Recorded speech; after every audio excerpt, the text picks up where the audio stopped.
It all started with a story that has captured imaginations for over 200 years. In 1795, a young man named Daniel McGinnis was exploring Oak Island. It's a small, quiet island off the coast of Nova Scotia, Canada. As he walked among the oak trees, he saw something strange. He saw a circular depression in the ground. Above it, a thick branch from an old oak tree had been cut. It looked like a tackle block, the kind sailors used to lift heavy things, had been hanging there. This sight sparked his curiosity. What could be buried here? Why would someone go to all this trouble? It was a simple question that would lead to one of the world's greatest treasure hunts. Daniel was not alone for long. He returned with two of his friends, John Smith and Anthony Vaughn. They were just teenagers, full of adventure and dreams of finding pirate gold. They started digging. Just 2 feet down, they hit a layer of flagstones. This was not natural. Someone had placed these stones here. Their excitement grew with every shovel of dirt. They knew they were onto something big. They were digging into a mystery that had been waiting for them. The boys believed they were on the verge of discovering something incredible, something that could change their lives forever. It was the very beginning of the Oak Island story, a story I've dedicated my life to. They kept digging. At 10 feet, they hit another obstacle. This time, it was a platform of oak logs. The logs were embedded in the clay walls of the shaft. They were old, but still strong. The boys removed the logs and continued their work. At 20 feet, they found another platform, and then again at 30 feet. It was a pattern. Someone had built this structure with a clear purpose. What were they trying to protect? What treasure was so valuable that it needed this much protection? The work was hard, and soon they realized they couldn't go on alone. They needed more help, more equipment, but they had started something that no one could stop. The legend of the Money Pit was born from this first dig. The boys had uncovered the top layers of an incredibly complex and mysterious structure. They couldn't continue, but the story spread like wildfire. Tales of Captain Kidd's treasure and pirate gold filled the air. The island itself seemed to hold a secret. The simple depression in the ground became known as the Money Pit. It was a name that promised riches, but would deliver mostly frustration and heartbreak. This initial discovery set the stage for centuries of searching, challenges, and the unwavering belief that something of incredible value lies buried deep beneath Oak Island. That belief is what drives us today. After the boys' initial discovery, the Money Pit lay quiet for a few years, but the story never died. In 1803, the Onslow Company was formed. It was a group of wealthy men from the nearby town of Onslow. They came to the island with better equipment and a team of workers. They picked up where McGinnis, Smith, and Vaughn had left off. They quickly dug down past the 30-foot mark. Just like the boys, they found oak log platforms at regular 10-foot intervals. At 40 feet, 50 feet, 60 feet, 70 feet, and 80 feet, they found more logs. They even found layers of charcoal and putty, materials not native to the island. The most exciting discovery came at the 90-foot level. The Onslow Company's team hit a large flat stone. It was about 2 feet long and 1 foot wide. On the stone were strange symbols, a mysterious code. No one at the time could read it. It became known as the 90-foot stone. For years, people tried to decipher the message. One popular translation, though we can't be sure it's right, said, 40 feet below, 2 million pounds lie buried. This message, whether real or not, added fuel to the fire. It was a direct clue, a promise of immense wealth. The treasure seemed within their grasp. They just had to dig a little deeper. With renewed energy, the crew dug past the 90-foot level. But then, disaster struck. At about 98 feet deep, the bottom of the pit suddenly filled with water. They had hit a booby trap. It seemed the builders of the Money Pit had designed a clever system to protect their secret. The next day, they found the pit was filled with water up to the 33-foot level. Bailing the water out did nothing. As fast as they emptied it, the water rushed back in. The Onslow Company had spent a lot of money and effort, but the treasure was now protected by a wall of water. They were defeated. A few decades later, in the 1840s, another group called the Truro Company decided to try their luck. They learned from the Onslow Company's failure. They knew they couldn't just dig. They brought a steam-powered pump and a special auger drill to take core samples. As they drilled, they made some incredible findings. At 98 feet, their drill went through a spruce platform. Then, it hit a space and then another layer of oak.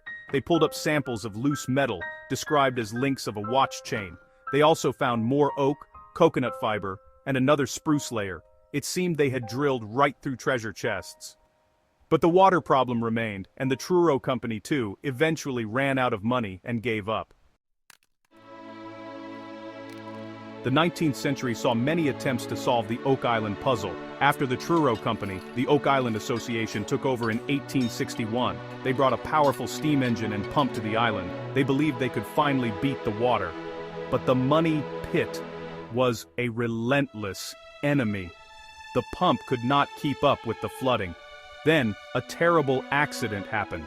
The bottom of the pit collapsed, and the steam boiler exploded, killing one worker and injuring several others. This was the first recorded death in the search for the treasure.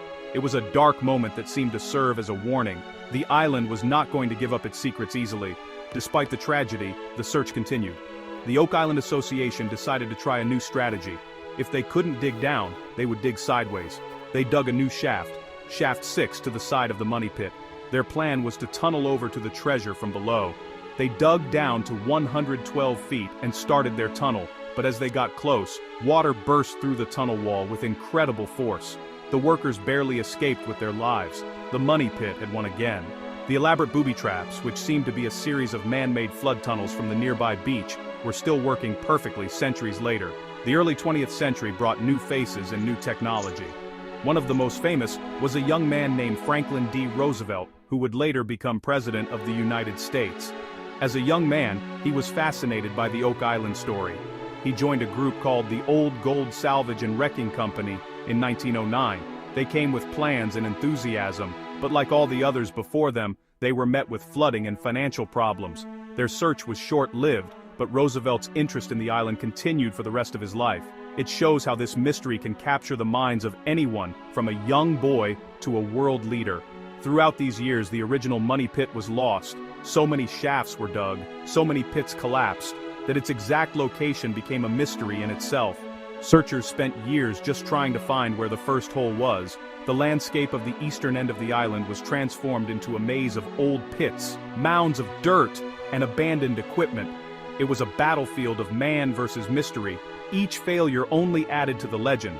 The money pit seemed to be more than just a hole in the ground. It was a puzzle engineered by a genius, and it was still undefeated. In the late 1950s, a new kind of treasure hunter arrived on Oak Island. His name was Robert Restall. He wasn't a wealthy businessman. He was a former steelworker and motorcycle stuntman. He moved to the island with his wife Mildred and their two sons, Ricky and Bobby. They weren't just there for a summer of digging. They lived on the island year-round. They made a home there. For them, it was more than a treasure hunt. It was a way of life. They were determined to solve the mystery through hard work and dedication. Robert Restall believed he had found the key to the flood tunnels and was making real progress. Robert and his family worked tirelessly for 6 years. They explored old shafts and drained parts of Smith's Cove, the nearby beach. It was there they found what they believed was the source of the flood tunnels. They uncovered a complex system of drains made of stones and coconut fiber, designed to channel seawater into the money pit. Robert also found a rock with the numbers 1704 carved on it, another tantalizing clue from the past. He was confident he was getting closer than anyone before him. He wrote letters to his family and friends, filled with excitement about his discoveries. He felt he was on the very brink of solving the mystery once and for all. Then, on August 17, 1965, the island's curse struck with brutal force. Robert Restall was working in one of the shafts, known as Shaft 10. He was overcome by poisonous gas, likely hydrogen sulfide or carbon monoxide from a generator. He lost consciousness and fell into the water at the bottom. His son, Bobby, saw him fall and rushed down to help. He too was overcome by the gas. 2 workers, Carl Gracer and Cyril Hiltz, also went down to help. They all met the same tragic fate. In a matter of minutes, 4 men were dead. It was the single deadliest day in the history of the Oak Island search. The Restall tragedy was a devastating blow. Mildred and her surviving son, Ricky, were forced to leave the island. Their family's dream had turned into a nightmare. The event shocked everyone involved in the treasure hunt and added a dark chapter to the island's story. The deaths of these 4 men seemed to give new life to a chilling prophecy. The legend says that 7 men must die in the search for the treasure before it can be found.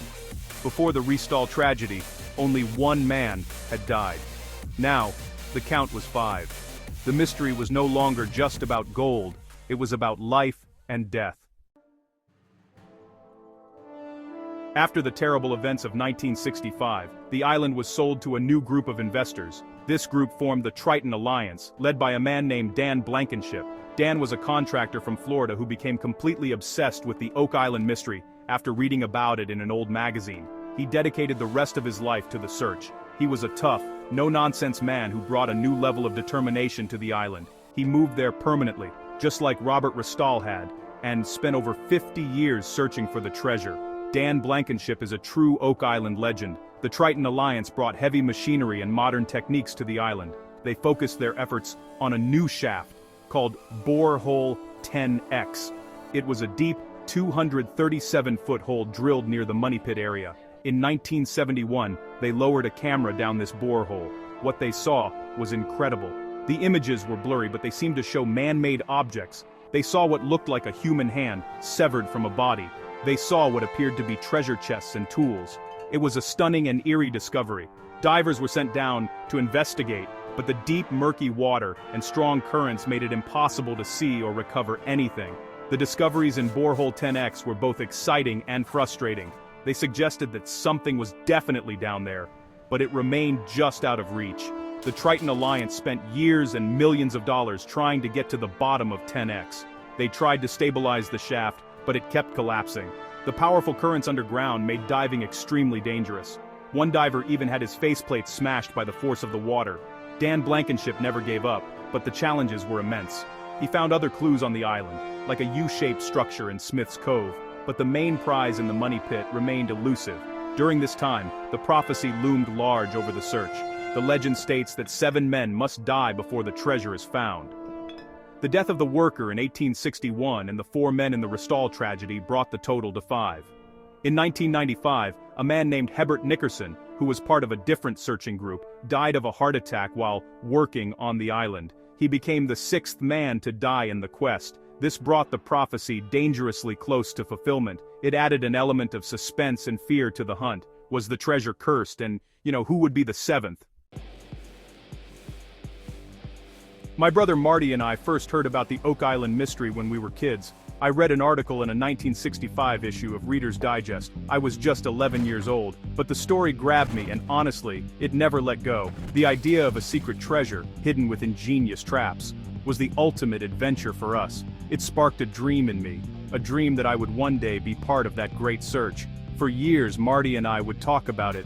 He was always the practical one, the engineer, while I was the dreamer. We grew up, built our careers, but that Oak Island dream never faded. It was always there, waiting. For decades, we followed the news from the island. We read about Dan Blankenship and the Triton Alliance.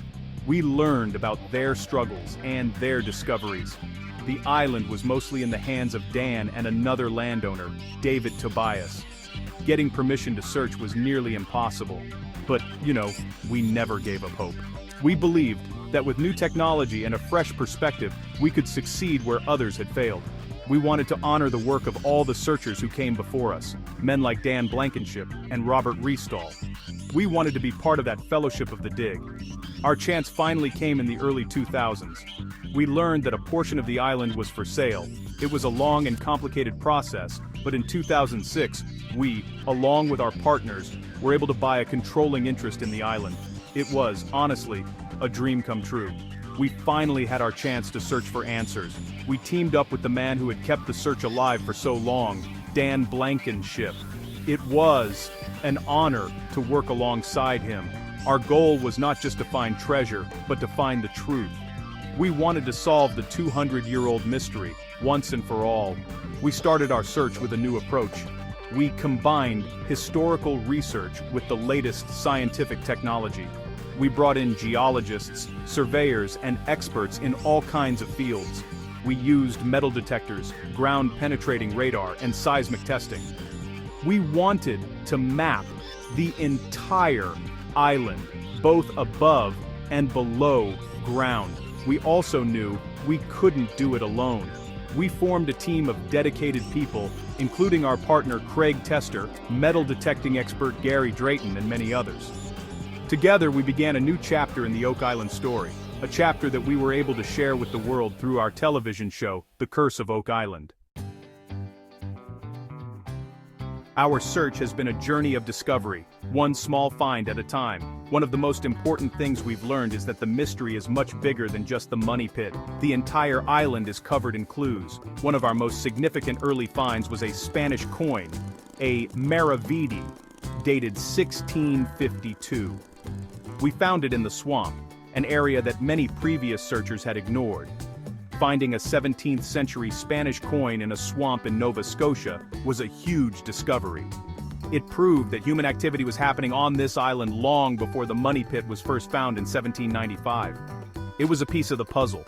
Another incredible find was the lead cross. We found it near Smith's Cove. It's a small simple cross made of lead, but it's very, very old. When we had it tested, experts told us it could date back to the 1300s or 1400s. This was honestly mind-blowing. If true, it could mean that Europeans, possibly Knights Templar, were on Oak Island centuries before Columbus. It's a controversial artifact, but it opens up a whole new world of possibilities. It suggests a story far older and more complex than just pirates burying their loot. This cross connects Oak Island to a much bigger global mystery. We have also found more and more coconut fiber. For 200 years, searchers have been finding this stuff deep underground and on the beaches. The amazing thing is, coconuts don't grow in Nova Scotia. The fiber had to be brought here from a tropical location and in huge quantities to be used as part of the flood tunnel system. We've used carbon dating on some of the fiber we found, and the dates have come back from as early as the 13th century. This, along with the lead cross, points to a medieval connection. Someone went to incredible expense and effort to build the structures on this island. Every season we find more pieces. We've found old spikes, parts of ships, and other man-made objects deep in the ground. In the money pit area, we've found wood that dates back to the early 1700s. Using our modern drilling methods, we've even found traces of gold and silver in the water samples from deep underground. These small victories keep us going. Each one is a dot on the map. We don't have the whole picture yet, but we are connecting the dots. We believe we are getting closer to understanding the who, what, when, where, and why of the Oak Island mystery. So, who could have been behind this incredible engineering feat? There are many theories, and some are more believable than others. The oldest and most famous theory is that it was pirates. Legends connect the island to Captain Kidd or even Blackbeard. The story goes that they buried their massive fortune on the island before being captured. While it's a romantic idea, most historians agree that pirates didn't usually create such complex hiding places. They tended to bury treasure quickly, and in simple locations. But the idea of pirate gold is what started the whole hunt, and it's a powerful story. A more compelling theory involves the Knights Templar. The Templars were a powerful and wealthy order of Christian knights during the Middle Ages. When their order was suppressed in 1307, their immense treasure and sacred relics like the Holy Grail or the Ark of the Covenant disappeared. The theory suggests that the surviving Templars fled Europe with their treasure and sailed to the New World. They chose Oak Island as the place to hide it, using their advanced knowledge of engineering to build the money pit and its flood tunnels. Finds like the lead cross and the early carbon dates for the coconut fiber make this theory very intriguing. Another strong possibility is that the British military or government buried something there. In the 1700s, during the many wars between Britain and France, for control of North America, the British had a major naval base in nearby Halifax. The theory is that they used Oak Island as a secret place to store a military payroll or other valuable assets. This would explain the advanced engineering and the military-style clues, like the stone triangle and the survey markers we found across the island. It would also explain the sheer scale of the operation, as only a government could command such resources. Finally, some people believe the treasure belongs to Marie Antoinette, the last Queen of France. During the French Revolution, she supposedly gave her jewels to her lady-in-waiting, who fled to Nova Scotia. This theory suggests that the money pit was constructed to hide the French crown jewels. There are even documents that seem to support this story. The truth is, we don't know which theory is correct. It could be one of them, a combination of them, or something we haven't even thought of yet. That's what makes the search so exciting. We are not just looking for treasure, we are looking for an answer to a historical whodunit. Why has this story lasted for over 225 years? Why have so many people, including myself and my brother, dedicated their lives to it? I think it's because the Oak Island mystery is about more than just gold and silver. It's about the human spirit of adventure and discovery. It's a story of hope, of perseverance against impossible odds. It represents the idea that there are still great mysteries left in the world to be solved. In a time when we can see almost any corner of the globe on a screen, Oak Island reminds us that there are still secrets hidden right beneath our feet, waiting to be found. The story also has all the elements of a great adventure novel. It has hidden treasure, secret codes, deadly booby traps, and a mysterious curse. It has a cast of characters, from young boys on an adventure to determined engineers and tragic figures. Each person who has searched on the island has become part of its history, part of its legend. When we dig, we feel a connection to all of them. We are continuing a quest that began centuries ago. We are part of a fellowship. That sense of connection to the past is a powerful force that drives us forward. For an American audience, the story of Oak Island resonates deeply. It taps into the pioneering spirit, the idea of heading into the unknown in search of a better future or a life-changing discovery. It's a story about ordinary people taking on an extraordinary challenge. It's about not giving up, even after years of failure and heartbreak. That determination is something that everyone can understand and admire. The fact that the island is so close, just over the border in Canada, makes it feel like a mystery in our own backyard.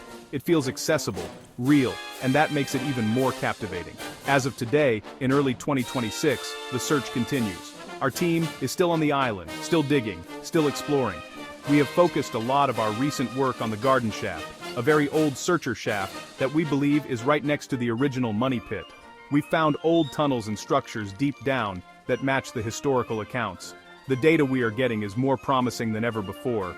We may have finally found the location of the treasure deposit. We don't know what we will find. It could be treasure, it could be historical artifacts, or it could just be the answer to the mystery. But we will not stop until we have that answer. The legend is alive, and we believe we are closer than ever to solving it.